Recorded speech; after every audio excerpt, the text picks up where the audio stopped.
பாலியல் சீண்டல், பாலியல் வன்கொடுமை என சென்னையில் பெண்களுக்கு எதிரான குற்றங்கள் என்பது சகஜமாகவே மாறிவிட்டது.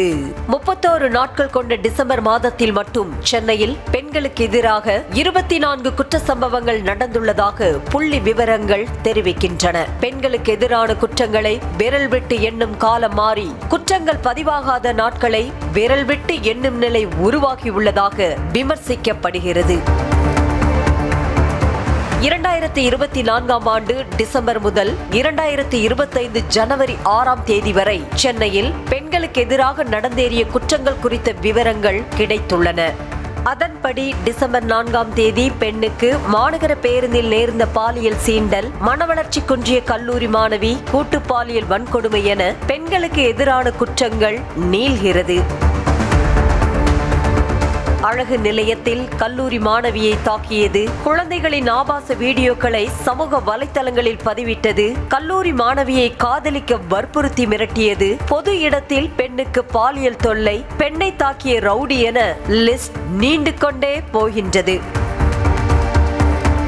உடன் படித்த பெண்ணை காதலிக்க வற்புறுத்தி கல்லால் தாக்கியது, உணவு டெலிவரி பெண் ஊழியரை இருவர் ஆபாசமாக திட்டியது, சரக்கு வாகன ஓட்டுநர் பெண்ணிடம் ஆபாசமாக நடந்து கொண்டது என பெண்களுக்கு எதிரான அத்துமீறல்கள் கட்டுக்குள் அடங்கிய பாடில்லை.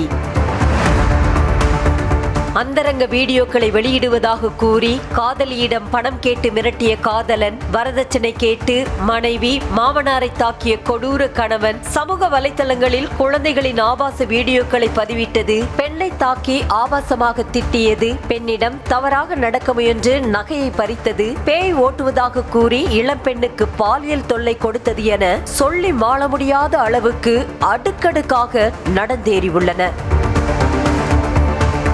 வீட்டில் தனியாக வசித்த இளம்பெண்ணை ஆபாசமாக திட்டி மிரட்டியது, தனியார் மருத்துவமனையில் பணிபுரியும் பெண் அதிகாரியை திருமணம் செய்து கொள்வதாக கூறி ஏமாற்றியது என பல்வேறு குற்ற சம்பவங்கள் நடந்துள்ளன. அது மட்டுமன்றி இளம்பெண்ணை காதலிக்க வற்புறுத்தியது, வீட்டு வேலை செய்த இளம்பெண்ணுக்கு பாலியல் தொல்லை என பெண்களுக்கு எதிரான குற்றங்களுக்கு கொஞ்சமும் குறைவே இல்லை என்றுதான் சொல்ல வேண்டும். இதற்கெல்லாம் உச்சமாக நடந்ததுதான் அண்ணா பல்கலைக்கழக மாணவி பாலியல் வன்கொடுமைக்கு ஆளாக்கப்பட்டது. இந்த சம்பவங்களில் உடனுக்குடன் நடவடிக்கை எடுத்து குற்றவாளிகளை போலீசார் கைது செய்திருந்தாலும் விமர்சனங்கள் குறைந்த பாடில்லை. குற்றங்கள் நடைபெறுவதை தடுப்பதில் கோட்டை விட்டுவிட்டு சினிமாவில் வருவது போல அனைத்தும் நடந்தேறிய பின்பு கிளைமேக்ஸ் காட்சியில் வந்து குற்றவாளியை அரெஸ்ட் செய்வதில் என்ன பயன் என்ற கேள்வி எழுகின்றது.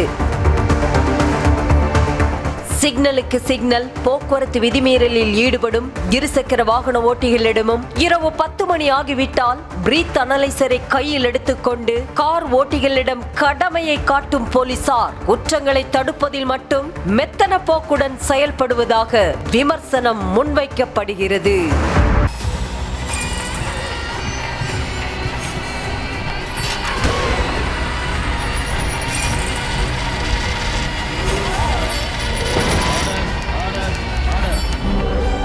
நிகழ்தகவு குற்றங்களின் மறுபரிமாணம். நாள்தோறும் இரவு 10 மணிக்கு இணைந்திருங்கள் நமது நியூஸ் தமிழ் தொலைக்காட்சியோடு.